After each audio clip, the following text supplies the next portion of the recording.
Welcome to Prayag career institute English class. यह video remedial grammar के लिए है।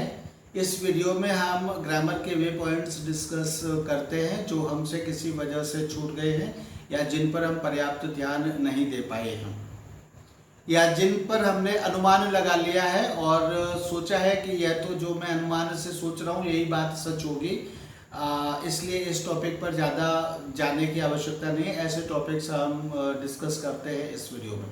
ऐसा ही टॉपिक है टेंस।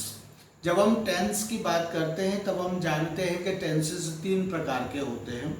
एक तो प्रेजेंट टेंस होता है, एक पास्ट टेंस होता है और एक फ्यूचर टेंस होता है।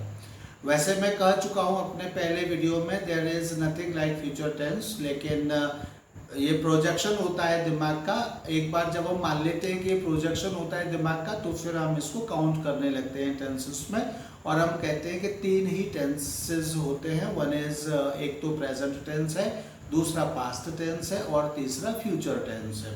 तो जब हम यहाँ पर कहते हैं कि प्रेजेंट टेंस है, पास्ट टेंस है और फ्यूचर टेंस है, तो यहाँ पर हमें यह समझना चाहिए कि प्रेजेंट टेंस का मतलब क्या है और इसका अर्थ क्या है। तो प्रेजेंट टेंस का मतलब है कि वर्ब की ऐसी फॉर्म जो प्रेजेंट टाइम को इंडिकेट करती है या जिसका एक कॉरेस्पॉन्डिंग रिलेशन है टाइम के साथ। तो वर्ब की ऐसी फॉर्म जिसका रिलेशन प्रेजेंट के साथ है उसको प्रेजेंट टेंस, वर्ब की ऐसी फॉर्म जिसका कॉरेस्पॉन्डिंग रिलेशन पास्ट के साथ है उसको हम पास्ट टेंस, और वर्ब की ऐसी फॉर्म जिसका कॉरेस्पॉन्डिंग रिलेशन फ्यूचर के साथ है उसको हम फ्यूचर टेंस कहते हैं। यहाँ पर इसका यह कतई मतलब नहीं है जो हम अनुमान लगा लेते हैं, क्योंकि अनुमान लगाना मस्तिष्क का एक गुण है, तो उस गुण के आधार पर हम अनुमान लगा लेते हैं उस गुण का प्रयोग करते हुए कि प्रेजेंट टेंस का मतलब है कि वर्ब की वह फॉर्म जो प्रेजेंट टाइम तक सीमित रहे और प्रेजेंट टाइम के लिए प्रयोग की जाती हो। या पास्ट टेंस का मतलब हुआ कि वर्ब की वह फॉर्म जो पास्ट टाइम तक सीमित रहे और पास्ट टाइम के लिए ही प्रयोग की जाती हो। और फ्यूचर टेंस का मतलब वर्ब की ऐसी फॉर्म जो फ्यूचर टाइम तक सीमित रहे और सिर्फ फ्यूचर टाइम को ही इंडिकेट करने के लिए या व्यक्त करने के लिए जो वर्ब की फॉर्म यूज की जाती है उसी को हम फ्यूचर टेंस कहते हैं। तो ऐसा बिल्कुल भी नहीं है। सिर्फ यही बात कहने के लिए यह वीडियो मैं आज बना रहा हूँ। आज इस वीडियो का मतलब ही यह है कि आपकी जानकारी में मेरा लाना यह उद्देश्य है कि जिसको हम प्रेजेंट टेंस कहते हैं उसमें टेंस और प्रेजेंट यानी दोनों का आपस में एक कॉरेस्पॉन्डिंग रिलेशन है जो समय का किसी भी चीज़ के साथ होता है। समय का रिलेशन प्रत्येक चीज़ के साथ है। अगर कोई चीज़ अस्तित्व में है तो वह समय के साथ पुरानी हो रही है। उसी तरह से वर्ब की फॉर्म का भी एक कॉरेस्पॉन्डिंग रिलेशन टाइम के साथ होता है, लेकिन इसका मतलब यह नहीं है कि वह वर्ब सिर्फ और सिर्फ उसी टाइम के लिए प्रयोग की जाती है। ऐसा मतलब नहीं है। इसका उदाहरण आप सिंपल प्रेजेंट टेंस से हम शुरू करते हुए एक एक उदाहरण लेते हुए आगे चलेंगे। आपका पहला फर्स्ट एग्जाम्पल है simple present tense indicating no particular time. यानी सिंपल प्रेजेंट टेंस उसका नाम तो प्रेजेंट टेंस है। अगर हम प्रेजेंट टेंस के अकॉर्डिंग बात करें तो इसका मतलब हुआ कि वो पास्ट टाइम के लिए यूज नहीं होना चाहिए और फ्यूचर टाइम के लिए यूज नहीं होना चाहिए, लेकिन ऐसा नहीं है। यहाँ फर्स्ट पॉइंट ही आपको बताता है present simple present tense indicating no particular time. ये अपने आप में सजेस्ट करता है कि किसी पर्टिकुलर टाइम को इंडिकेट नहीं करता। जैसे for example The sun rises in the east. The sun rises in the east. यह सिंपल प्रेजेंट टेंस का सेंटेंस है। वर्ब की फॉर्म सिंपल प्रेजेंट टेंस में है, लेकिन ये वर्ब की फॉर्म अपने आप में इंडिकेट करती किसी पर्टिकुलर टाइम को इंडिकेट नहीं करती है, बल्कि यह प्रेजेंट को भी इंडिकेट करती है, पास्ट को भी इंडिकेट करती है और फ्यूचर को भी इंडिकेट करती है। यह एक्शन के रिपीटेडली होने की ओर इंडिकेट करती है या इशारा करती है या दर्शाती है, बताती है।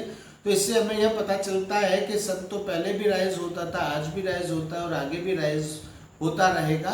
तो इट मीन्स कि ये तीनों ही टाइम को इंडिकेट करता है। सिंपल प्रेजेंट टेंस है, नाम उसका सिंपल प्रेजेंट टेंस है, लेकिन वह पास्ट को भी इंडिकेट, पास्ट टाइम को भी इंडिकेट करता है, फ्यूचर टाइम को भी इंडिकेट करता है और प्रेजेंट टाइम को तो इंडिकेट करता ही करता है। नेक्स्ट सेंटेंस है हमारा, the earth moves around the sun. The earth moves around the sun, ये भी एक ऐसा एग्जाम्पल है, सिंपल प्रेजेंट टेंस में इसकी वर्ब है। और यह भी इसका मतलब हुआ कि सिंपल प्रेजेंट टेंस के काफ़ी सेंटेंसेस जो होते हैं वो इसी तरह के होते हैं जो पर्टिकुलर किसी टाइम को इंडिकेट नहीं करते। Water boils, wood flows, ship goes और stays in water, ये सब sentences इसी तरह के हैं जो किसी पर्टिकुलर टाइम को इंडिकेट नहीं करते हैं, अर्थात ये तीनों ही प्रेजेंट, पास्ट और फ्यूचर तीनों ही टाइम्स को इंडिकेट करते हैं। अगला एग्जांपल लेते हैं, simple present indicating future time. Simple present जो टेंस है वो फ्यूचर टाइम को भी इंडिकेट करता है या फ्यूचर टाइम के लिए भी यूज किया जाता है। जैसे for example, I will go out when mother gets back. I will go out when mother gets back में मदर गेट्स बैक ये सिंपल प्रेजेंट टेंस में है ये सेंटेंस और वर्ब, लेकिन ये किसको इंडिकेट करते हैं, मैं बाहर तब जाऊंगा जब माँ आ जाएंगी। माँ आ जाएंगी शोज द फ्यूचर टेंस। तो सेंटेंस तो या वर्ब की जो फॉर्म है वो तो सिंपल प्रेजेंट टेंस में है, लेकिन सिंपल प्रेजेंट टेंस में होते हुए भी वह फ्यूचर को, यानी सिंपल प्रेजेंट टेंस में रहकर वह फ्यूचर टाइम को इंडिकेट करती है, ऐसा ये सेंटेंस प्रूव करता है, दिखाता है। Second sentence is my mother leaves for Delhi next week. तो ये सेंटेंस भी ये सिद्ध करता है कि सिंपल प्रेजेंट टेंस को फ्यूचर के लिए यूज किया जा सकता है। इसमें नेक्स्ट वीक वर्ड फ्यूचर को इंडिकेट करता है और इससे पूरे के पूरे सेंटेंस का ही अर्थ फ्यूचर के लिए हो जाता है। आपका नेक्स्ट एग्जांपल है present progressive indicating future time.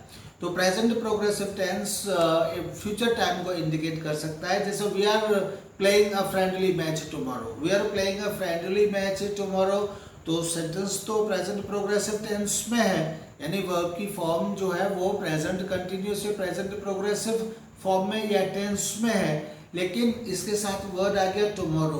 तो टुमारो का मतलब है कि ये एक्शन तो अभी होना है, ये अभी हुआ तो है नहीं।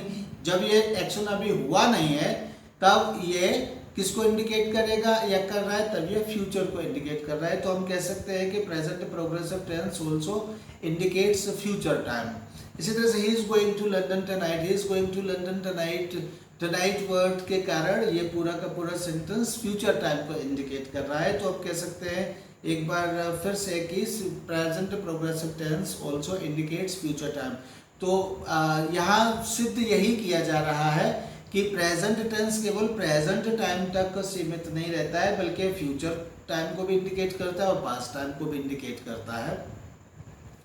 Next point is present perfect indicating future time, यानी प्रेजेंट परफेक्ट है वो प्रेजेंट तक ही सीमित न रहकर वह भी फ्यूचर टाइम को इंडिकेट देखिए करता है। कैसे करता है, आई will go home after I have finished my work.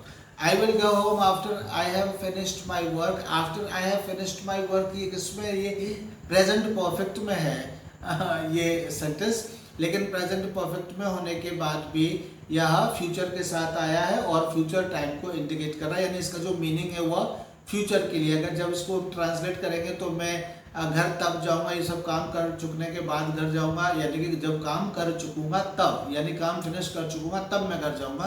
तो ये भी प्रेजेंट परफेक्ट में होते हुए भी फ्यूचर टाइम को इंडिकेट करता है। तो फिर से सिद्ध हो जाता है कि प्रेजेंट टेंस केवल प्रेजेंट टाइम तक सीमित नहीं होता है, बल्कि वह पास्ट और फ्यूचर टाइम को भी इंडिकेट कर सकता है। ऐसे ही पास्ट टेंस है वह पास्ट तक सीमित नहीं होता है, बल्कि वह फ्यूचर और प्रेजेंट को भी इंडिकेट करता है। और इसी तरह से फ्यूचर टेंस केवल फ्यूचर टाइम तक सीमित नहीं होता है, बल्कि वह प्रेजेंट और पास्ट टाइम को भी इंडिकेट करता है।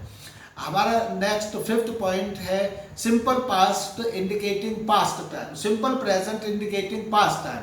तो सेंटेंस का जो टेंस है, वर्ब की जो फॉर्म है वो तो सिंपल प्रेजेंट टेंस में है, लेकिन सिंपल प्रेजेंट टेंस में होने के बावजूद भी वह पास्ट टाइम को इंडिकेट करती है। जैसे he goes into hiding for 5 years, and then he robs the bank. He goes into hiding for 5 years and then he robs the bank. में दो फॉर्म है, एक तो he goes into hiding, this is in simple present tense. Then he robs the bank, ये भी simple present tense में, लेकिन ये सेंटेंस का मीनिंग बताता है कि यह घटना हो चुकी है, मेरे कहने के बाद नहीं घटनी है, बल्कि मेरे कहने से पहले ही यह घटना घटित हो चुकी है। चूंकि यह घटना घटित हो चुकी है तो अपने आप यह घटना पास्ट की हो जाती है, और पास्ट की घटना को हम किस में व्यक्त कर रहे हैं? सिंपल प्रेजेंट टेंस में व्यक्त कर रहे हैं। तो यहाँ पर फिर से एक बार यह सिद्ध हो जाता है कि सिंपल प्रेजेंट सिर्फ फ्यूचर को ही इंडिकेट नहीं करता है, बल्कि वह पास्ट टाइम को भी इंडिकेट कर सकता है। तो सिर्फ आपको बताना यह चाहता हूँ, भ्रांति या कंफ्यूजन यह दूर होना चाहिए कि अगर किसी टेंस के नाम के साथ में प्रेजेंट, पास्ट या फ्यूचर लगा है तो उसका मतलब यह नहीं है कि वह वर्ब की वह फॉर्म केवल उसी समय तक या उसी काल तक के लिए हुआ है और उसी काल से वो बंधी हुई है, वहीं तक सीमित है, ऐसा नहीं है। प्रेजेंट टेंस नाम होने के बाद भी उसको पास्ट टाइम और फ्यूचर टाइम वह वर्ब इंडिकेट कर सकती है। इसी तरह से नेक्स्ट आपका टॉपिक है या पॉइंट है simple past indicating present time. तो सिंपल पास्ट देखिए, वह सेंटेंस टेंस तो पास्ट सिंपल पास्ट में है, तो भ्रांति के अनुसार या अनुमान के अनुसार तो वह केवल पास्ट टाइम तक ही सीमित रहना चाहिए, लेकिन ऐसा नहीं है। पास्ट टेंस में होने के बावजूद भी वह प्रेजेंट टाइम को इंडिकेट करता है। कैसे? I wish I knew her. I wish I knew her का मतलब है काश मैं उसको जानता। तो काश मैं उसको जानता means I don't know her. I wish I knew her, it means I don't know her. इसका सीधा सा मीनिंग है ये। तो आई डोंट नो हर किसको सजेस्ट करता है, इंडिकेट करता है? प्रेजेंट टाइम को इंडिकेट करता है। I wish I had 4 brothers. I wish I had 4 brothers means I have no 4 brothers. I have no 4 brothers किसको इंडिकेट, किस टाइम को इंडिकेट करता है? आई हैव नो 4 ब्रदर्स भी प्रेजेंट टाइम को इंडिकेट करता है। लेकिन सेंटेंस किस में कहा गया है कि किस टेंस में कहा गया है? पास्ट, सिंपल पास्ट में कहा गया है I wish I had 4 brothers. लेकिन ये इंडिकेट किसको करता है? ये इंडिकेट प्रेजेंट टाइम को करता है। इसी तरह से simple past indicating future time. तो सिंपल पास्ट कैसे इंडिकेट करता है फ्यूचर टाइम को? It might rain tomorrow. यहाँ टुमारो वर्ड से पूरा का पूरा सेंटेंस पास्ट में might, it might rain. Might is the second form of may. Might may की सेकंड फॉर्म है, तो सेकंड फॉर्म होने के कारण ये पूरा का पूरा सेंटेंस पास्ट में हो गया, और पास्ट में होने के साथ इसमें टुमारो आ गया, तो टुमारो आने से या फ्यूचर के लिए को इंडिकेट करने लगा और फ्यूचर के लिए यूज हो गया या पूरा का पूरा सेंटेंस। यहाँ फिर से सिद्ध हो जाता है कि पास्ट टेंस में जो पास्ट वर्ड है उसमें आपस में टेंस का रिलेशन पास्ट टाइम से तो है, ये तो बताता है, लेकिन उस पास्ट टेंस पूरे का अर्थ यह नहीं है कि वह वर्ब सिर्फ पास्ट टाइम तक के लिए ही सीमित है, बल्कि वह फ्यूचर के लिए भी यूज हो सकती है। उसी का दूसरा उदाहरण है if a lion appeared all would flee. यानी अगर शेर आ जाए तो सब भाग जाएंगे। तो सेंटेंस की जो फॉर्म है वह तो सिंपल पास्ट में है, आ जाए, लेकिन इसका मतलब शेर यहाँ है नहीं, तो यह किसको इंडिकेट करता है? यह भी प्रेजेंट टाइम को इंडिकेट करता है। तो simple past can indicate and indicates also indicates future time. तो इस तरह से फिर से यहाँ पर यह बात सिद्ध हो जाती है कि पास्ट टेंस अपने नाम के अनुसार वह सिर्फ पास्ट टाइम तक सीमित नहीं रहता है, बल्कि वह फ्यूचर टाइम को भी इंडिकेट करता है और प्रेजेंट टाइम को भी इंडिकेट करता है। इसी तरह से फ्यूचर टेंस सिर्फ फ्यूचर तक सीमित नहीं रहता है, बल्कि वह फ्यूचर टाइम को इंडिकेट करने के साथ साथ प्रेजेंट टाइम और पास्ट टाइम को भी इंडिकेट करता है। I think these toys will be for your children. I think these toys will be for your children. तो इस तरह से will be for your children किसमें है? ये सिंपल फ्यूचर टेंस में हो जाता है, लेकिन इसका अर्थ क्या है? Probably they are for your children. तो इस तरह से इसका यूज़ भी फॉर्म सेंटेंस की फॉर्म तो सिंपल फ्यूचर टेंस में है, लेकिन इसके बाद भी यह प्रेजेंट टाइम को इंडिकेट करने लगता है। तो इस तरह से हमें यह देखना चाहिए कि जो टेंस के नाम होते हैं, प्रेजेंट टेंस, पास्ट टेंस और फ्यूचर टेंस, इसका मतलब यह बिल्कुल भी अनुमान हमें नहीं लगाना चाहिए कि वो केवल प्रेजेंट टाइम के लिए वो टेंसेस या वर्ब की फॉर्म केवल जो नाम उसके साथ आ रहा है उसी समय के लिए वे होती हैं, ऐसा नहीं है। बल्कि उनका प्रेजेंट टेंस नाम होने के बाद भी वो पास्ट टाइम को भी इंडिकेट करती है या पास्ट टाइम के लिए भी यूज़ की जाती हैं, और फ्यूचर टेंस को भी या फ्यूचर टाइम को भी इंडिकेट करती है और फ्यूचर टाइम के लिए भी वो यूज़ की जाती हैं। इसी तरह से फ्यूचर टेंस पास्ट टाइम की भी को भी इंडिकेट करता है और पास्ट टाइम के लिए भी यूज़ किया जाता है, और प्रेजेंट टाइम को भी इंडिकेट करता है और प्रेजेंट टाइम के लिए भी यूज़ किया जाता है। आज के लिए यही जानकारी थी। Thank you, that's all for today. मुझे लगता है कि यह वीडियो आपको ज़रूरी पसंद आएगा और यह आपकी जानकारी बहुत ही वाइब्रेंटली यह जानकारी आपकी बढ़ाएगा।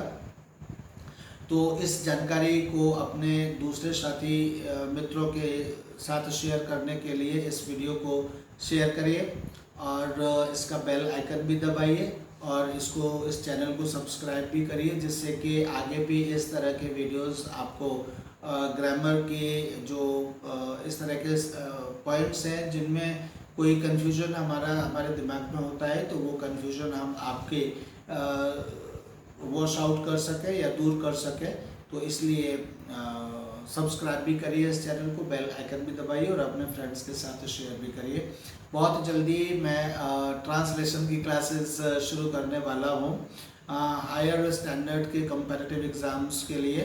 तो यदि हायर स्टैंडर्ड के कंपैरेटिव एग्ज़ाम्स के लिए आप कोई ट्रांसलेशन क्लास लेना चाहते हैं, ऐसे एग्ज़ाम्स में 10 to 15 मार्क्स के क्वेश्चंस एटलीस्ट आते हैं।